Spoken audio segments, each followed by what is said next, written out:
things, two major things, actually. One I learned from Susie Hutchison, who's a famous rider in the US. She always taught me that when you are on the horse warming up, before you go in the ring, in the competition ring, you've sort of done your warm up, maybe you're waiting for your last vertical, and you go over your course 3 times in your head.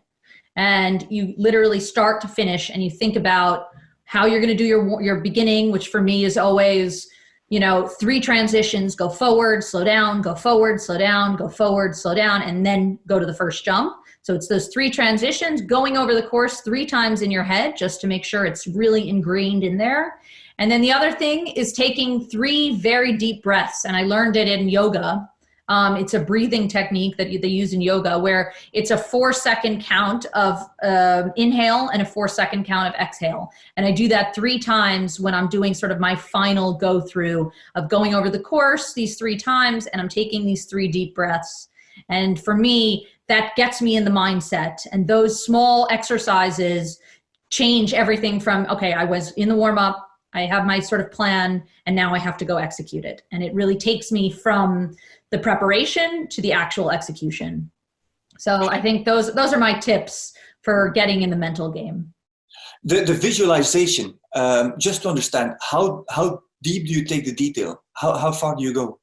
Yeah, I mean, I think about sort of, again, like the beginning. So it's, all right, how am I going to, where's my like approach to the first jump going to be? Where am I going to do these 3 transitions? And then it's, okay, count the numbers. Do I lengthen? Do I shorten? It's very much, even if I have a chance in the warm up, as I'm thinking about it these 3 times, I walk the course. And if I have to lengthen down a line, I encourage the horse to move forward at the walk, to lengthen at the walk. And then I have to make a left turn, and then I have to make a right turn, or I think, oh, I got to sit up with my shoulders. So it's very detailed about the movements that I'm doing and the aids that I'm telling the horse. So I really want to think about, okay, what are the important steps? Like, do I think, all right, after this jump, shorten your reins, pull it together, re-get the balance, look at the next jump. It's very detailed in the things that I can control. It's a horse. There's a lot of things you can't control, but in my head, those things that I want to go over are the things that I can control. And I try and pick spots around the course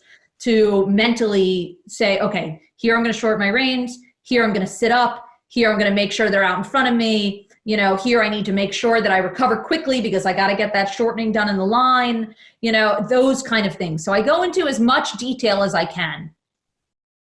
That nearly sounds the way a bobslayer or even a Formula One driver prepares for their round on course, where they shut off, close their eyes, and envision every turn and every gear and shifting. And it's just the same, going through all those motions, all those steps. Yeah, I think it's the same concept. You want to be able to execute a plan. And for me, I'm not the best at executing my plan. I'm really one of those like fly by the seat of your pants kind of riders. Like I make quick decisions that aren't always the right decisions in the ring. I fight to leave the jumps up and go as fast as I can.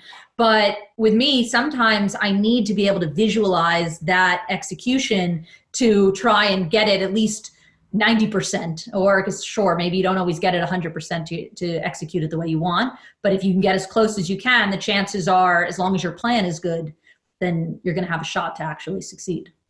All right. Thank you very much for sharing that. I think a lot of our fans and viewers can take that as a useful tool when they go into the ring, or even when they get stressed or nervous on how to prepare.